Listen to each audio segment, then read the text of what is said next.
All right. Good morning, folks. Good afternoon to some out there. It is the Earthmaster out here on this wonderful weekend, Saturday, September 20th, 2025.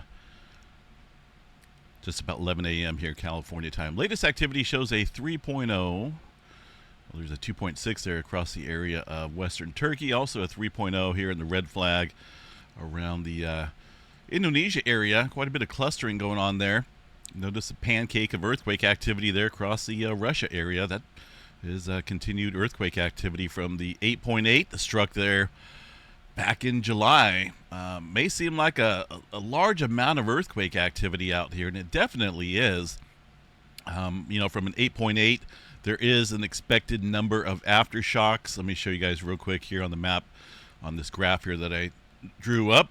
On average here, we should see at least one 7.0 to 7.9 on average from an 8.8 earthquake that struck there in the Kamchatka area at the end of July this year.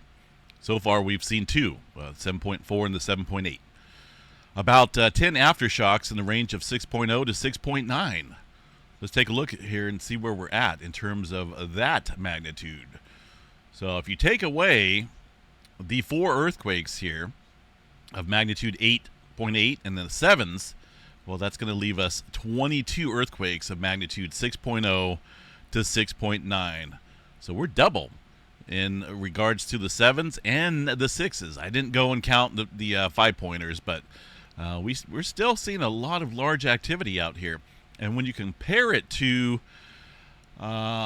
say, for example, the 2011 earthquake sequence there. Remember the 9.1 in Japan, 2011? That was a big one.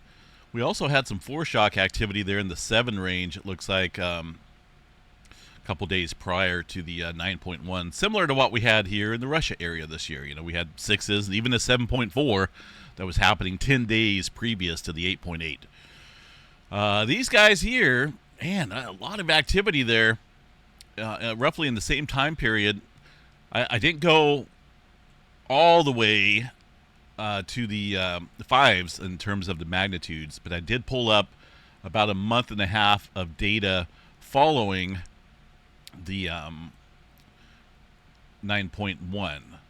So when you look at this here, when you take off the earthquakes of the magnitude 9.1 and 7s, I'll take away 5 here. That would be 61 earthquakes of magnitude 6.0 to 6.9. So that would be pretty much double what we're seeing right now. And, of course, it was a larger magnitude, so it's expected to see more aftershocks in terms of that larger range there. So it makes sense to see that many. It definitely seems like we're seeing a lot of activity here across the Kamchatka area. There is something I did notice here. There was really no earthquake of a large magnitude at this distance out in terms of the time frame. There was an aftershock there of a 7.9, literally half an hour or so following the 9.1 in 2011, and then another one roughly around the same time period. But when you go out and look at the time periods here, a month later, we had a 7.1 there in the 9.0 region, where that struck in Japan. But that's the difference here between what we're seeing right now compared to Japan. We're still seeing larger events here across the area of Kamchatka, even 2 months down the road. So it's a little interesting here. That makes me think that this is not quite done yet in terms of the large-scale potential. That's why I'm watching this closely. The latest quake there shows a 4.8, about 40 miles deep there into that subduction zone. No further migration south here. This is the one from last night. Most of the clustering still going on there across the area of Kamchatka. We did have a couple new earthquakes here into the Nankai Trough, just to the southwest here, it looks like. Got a couple 3s, even a 4.2 in there. I'm going to lower this quake magnitude here just a little bit. There's just been so many quakes here on the globe, it's hard to see what's going on, but I do like to keep it at around the last 24 hours or so. That might just be under it a little bit, but I do need to see where the clustering is going on. So we got the activity there around the Nankai Trough. I do want to double check the Japan folks here real quick. and see if they got anything in terms of swarming going on there around the Nankai Trough. We would be looking for this right here, the adjacency of the Tokara Islands. This is this morning, couple there at 10 o'clock, 7 o'clock, 6 o'clock, and so on. There's been a number there. Again, if you look at where this earthquake is occurring, it's right there, right around the Nankai Trough to the southwest here a little bit, looks like. Right where the 3s and the 4s are stirring up today. It is showing up on the USGS map here. Let me show you guys. Well, maybe not. Looks like it's USGS not reporting those 3s and 4s here. But as you can see there on the Japan site, there is way more than just 3 earthquakes. This area here, the adjacency of the Tokara Islands, is where that swarm's occurring. And so far this morning, looking just after midnight, it looks like it stirred up here around 3 o'clock or so. We got 10, 15, maybe 15 earthquakes or so of a swarm fashion to the southwest of the Nankai Trough. And that's the subduction zone right here that is fairly well primed for some big earthquake activity. We've been talking about that a lot. And with all the movement here recently, north and south and all around it, you can bet that this area is it could be a next spot here for some mega quake activity. Not out of the question for sure.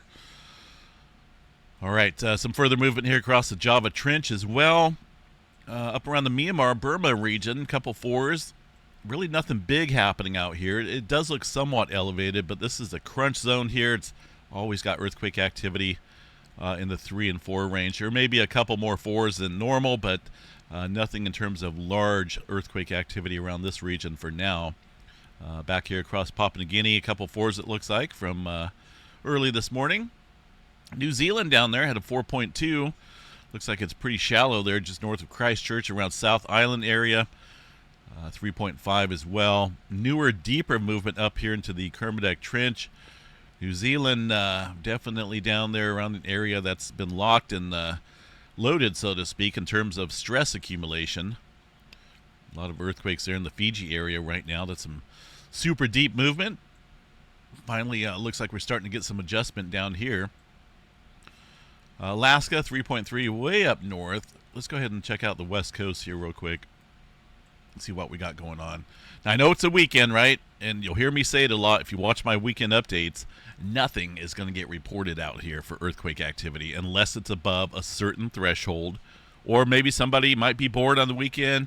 Maybe someone's there at the USGS office just trying to get caught up on some extra work. Who knows? But I guarantee you're not going to see any earthquake activity occurring here on the map for the Pacific Northwest unless it's above 2.5. That's just how it is.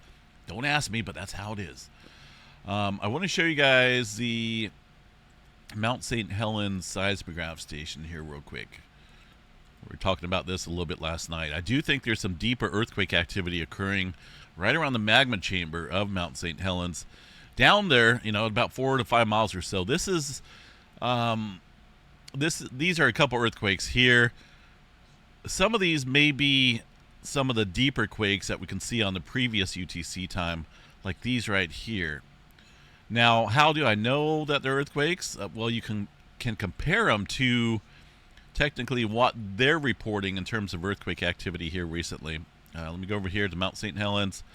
And the last event there was a little 0.8 at 2:30 in the morning. Not this morning, but the previous morning, yesterday morning.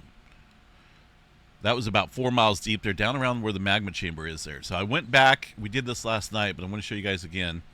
At 2:30 in the morning, that's going to match this earthquake right here, which looks like it's an earthquake, a small one, but at a distance. Localized events to the seismograph station are going to look a little bit more well-defined, more spiky, so to speak. These drawn-out ones are deeper or further away from the seismograph station. So that if that's a little 0.8 at depth there, about 4 miles, look at all these other ones here.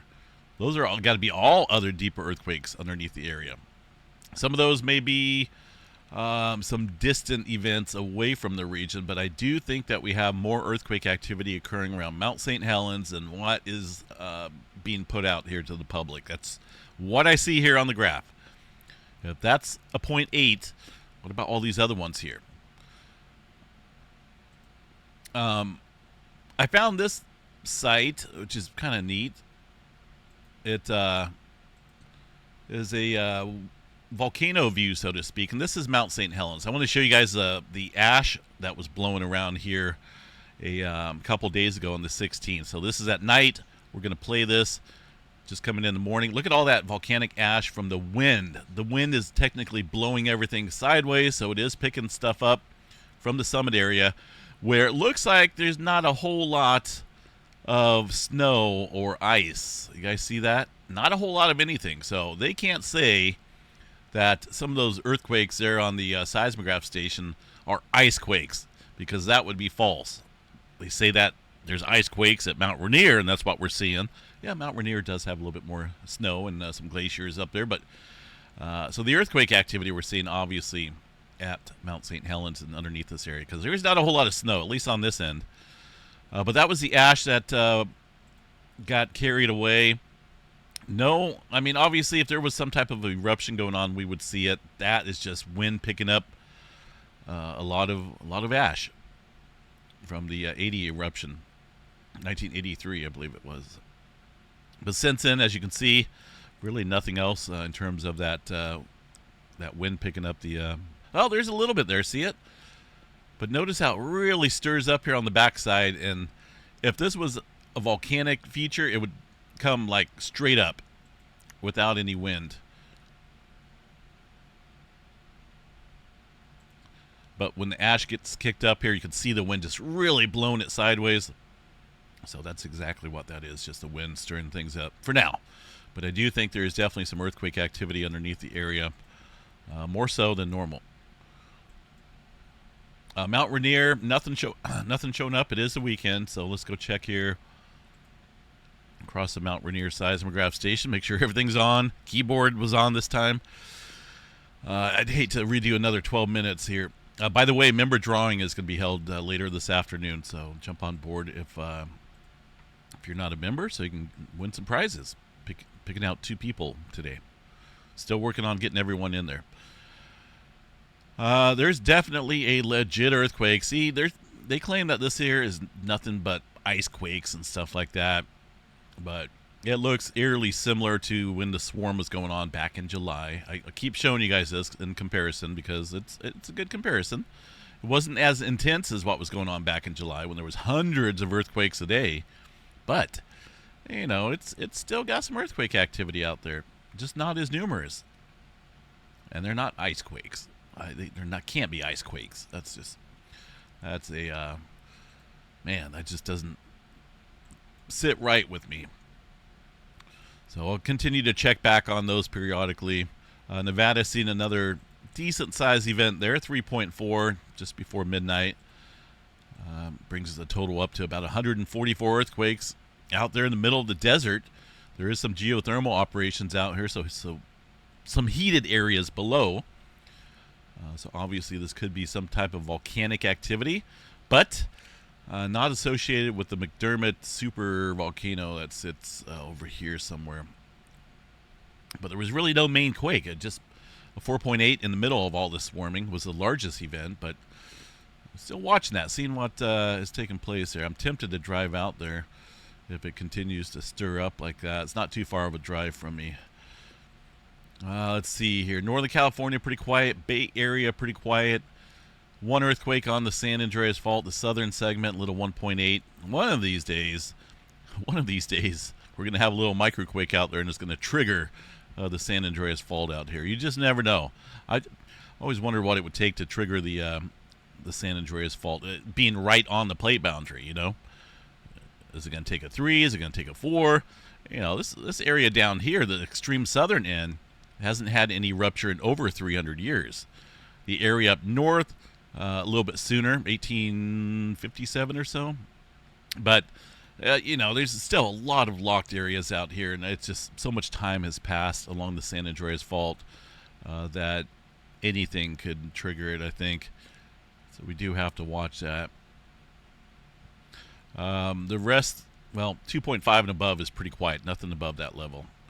Just a couple smaller microquakes there today across Southern California. Yellowstone National Park, nothing showing up here. But I do want to double check the Yellowstone seismograph stations real quick. See what we have.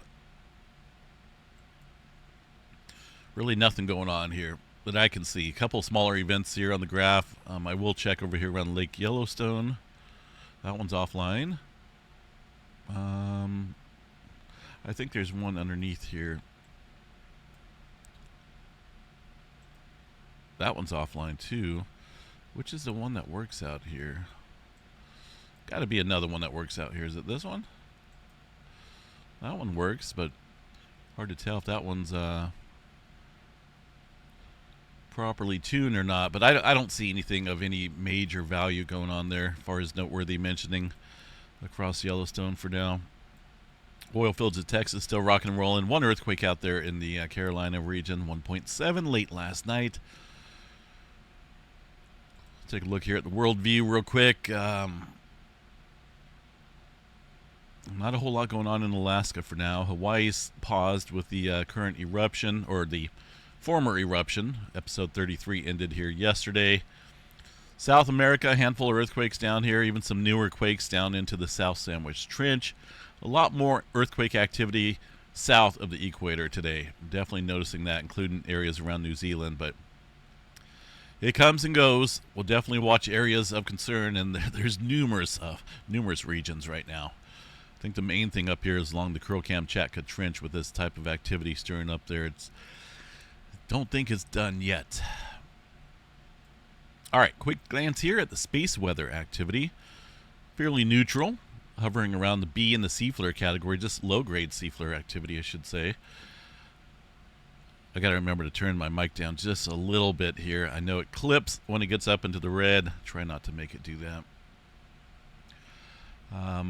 Flaring activity, got a G1 class storm maybe coming up here on the 22nd.